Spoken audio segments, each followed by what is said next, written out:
हमज़ा सिकंदर से कहता है कि सिकंदर, आज तुम्हें मुझे साफ साफ बताना होगा कि आखिर ऐसा क्या माजरा है जिसकी वजह से तुम्हारा दिल हर वक्त लीजे से बेजार रहता है।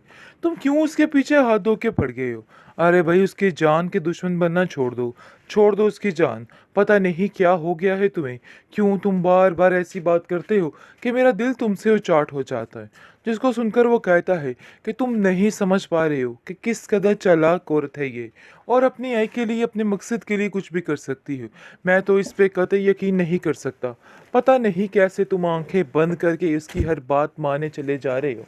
लेकिन यकीन मानो, जब तुम्हारी आंखें खुलेंगी ना, तो फिर तुम्हारे पास खाली हाथ के अलावा कुछ भी बाकी नहीं रहेगा। और मैं ऐसा नहीं चाहता हूँ। मैं तुम्हारा भाई हूँ और तुम्हारा फ़ायदा ही चाहता हूँ। लेकिन जी, आप देखेंगे कि कौन सुनेगा उसकी बात, क्योंकि फ़िलहाल वो सिर्फ़ और सिर्फ़ अलीज़े की बात सुनना चाहता है, और अलीज़े की ही सुनेगा। क्योंकि सिकंदर ने जो कुछ उसकी बहन के साथ किया है, वो तो नाकाबिले माफ़ी है। इसलिए उसकी माफ़ी तो उसको कतई नहीं मिलेगी। जो कुछ वो करना चाह रहा है ना, वो सिर्फ़ और सिर्फ़ हमाकत है, इसके अलावा और कुछ भी नहीं। क्योंकि ये सारी चीज़ें बेबुनियाद हैं और इसका कोई भी फ़ायदा नहीं है। और ये बात अब सिकंदर को समझ जानी चाहिए, क्योंकि सिकंदर को इस चीज़ की बिल्कुल समझ नहीं आ रही, और वो अपनी फ़ज़ूलियात से हर चीज़ को ठुकराता जा रहा है, हर चीज़ को ख़त्म करता जा रहा है। एक दिन उसके हत्थे कुछ भी नहीं चढ़ेगा, बिल्कुल खाली हाथ रह जाएगा।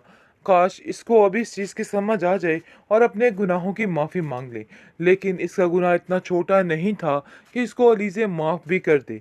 अलीज़े इसको सज़ा दिलवा कर ही रहेगी, क्योंकि वो जानती है कि ये बहुत बड़ा मुजरिम है, और इसकी वजह से कई ज़िंदगियां तबाह होगी, कई घर उजड़ गए। मुझे तो समझ नहीं आ रही कि आखिर ये लोग क्या करना चाहते हैं आगे मज़ीद, क्योंकि लीज़े इन लोगों को ऐसे चने चबाने वाली है कि ये लोग याद रखेंगे इनके साथ हुआ तो हुआ क्या, कैसे ये सारी चीज़ें बिगड़ कर रह गई, कैसे हर चीज़ तबाह फना हो गई। उसको अब ये बात समझनी होगी।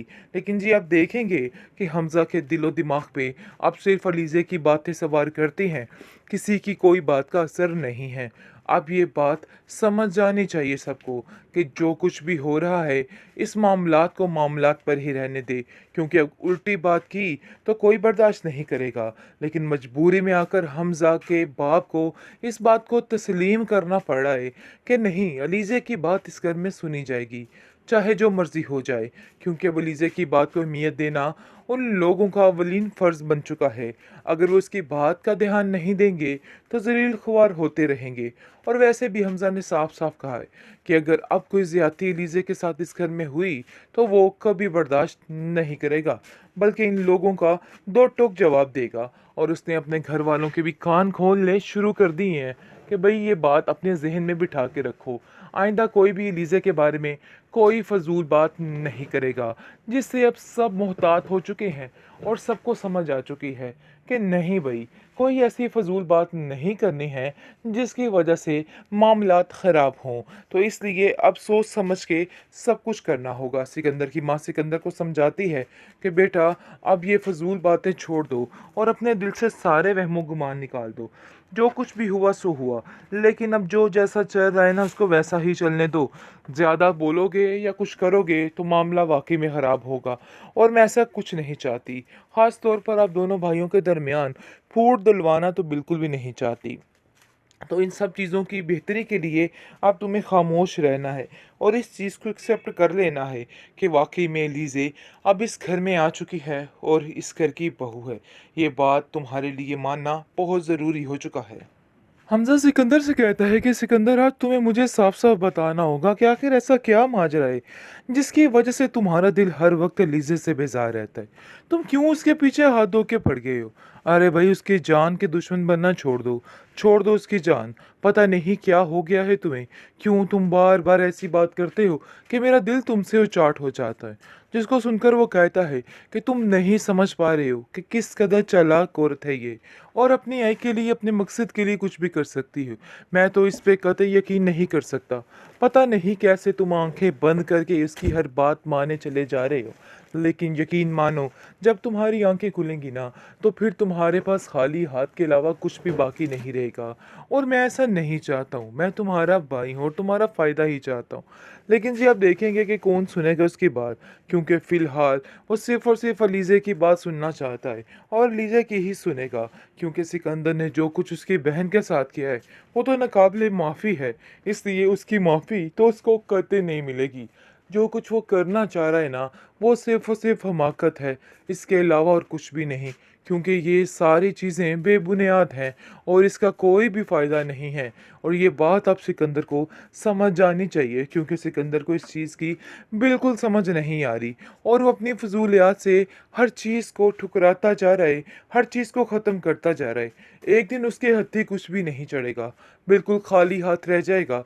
काश इसको अभी इस चीज़ की समझ आ जाए और अपने गुनाहों की माफ़ी माँग ले। लेकिन इसका गुनाह इतना छोटा नहीं था कि इसको अलीज़े माफ़ भी कर दे। अलीज़े इसको सज़ा दिलवा कर ही रहेगी, क्योंकि वो जानती है कि ये बहुत बड़ा मुजरिम है और इसकी वजह से कई ज़िंदगियाँ तबाह होगी, कई घर उजड़ गए। मुझे तो समझ नहीं आ रही कि आखिर ये लोग क्या करना चाहते हैं आगे मज़ीद, क्योंकि अलीज़े इन लोगों को ऐसे चने चबाने वाली है कि ये लोग याद रखेंगे, इनके साथ हुआ तो हुआ क्या? कैसे ये सारी चीज़ें बिगड़ कर रह गई, कैसे हर चीज़ तबाह फ़ना हो गई, उसको अब ये बात समझनी होगी। लेकिन जी, आप देखेंगे कि हमज़ा के दिलो-दिमाग पे अब सिर्फ़ अलीज़े की बातें सवार करती हैं, किसी की कोई बात का असर नहीं है।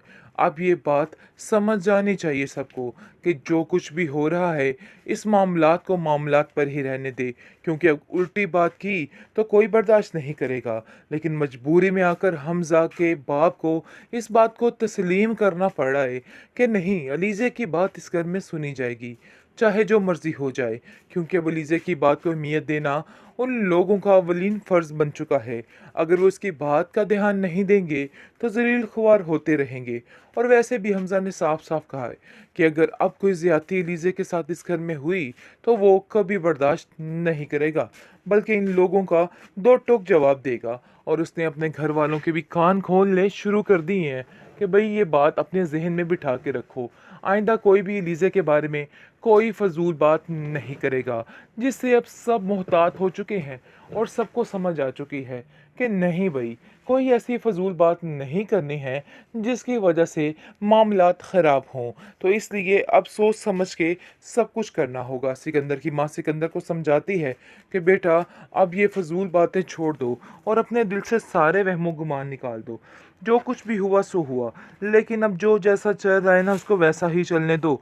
ज़्यादा बोलोगे या कुछ करोगे तो मामला वाक़ई में ख़राब होगा और मैं ऐसा कुछ नहीं चाहती। ख़ास तौर पर आप दोनों भाइयों के दरमियान फूट डलवाना तो बिल्कुल भी नहीं चाहती। तो इन सब चीज़ों की बेहतरी के लिए अब तुम्हें खामोश रहना है और इस चीज़ को एक्सेप्ट कर लेना है कि वाक़ई में एलिज़े अब इस घर में आ चुकी है और इस घर की बहू है। ये बात तुम्हारे लिए मानना बहुत ज़रूरी हो चुका है।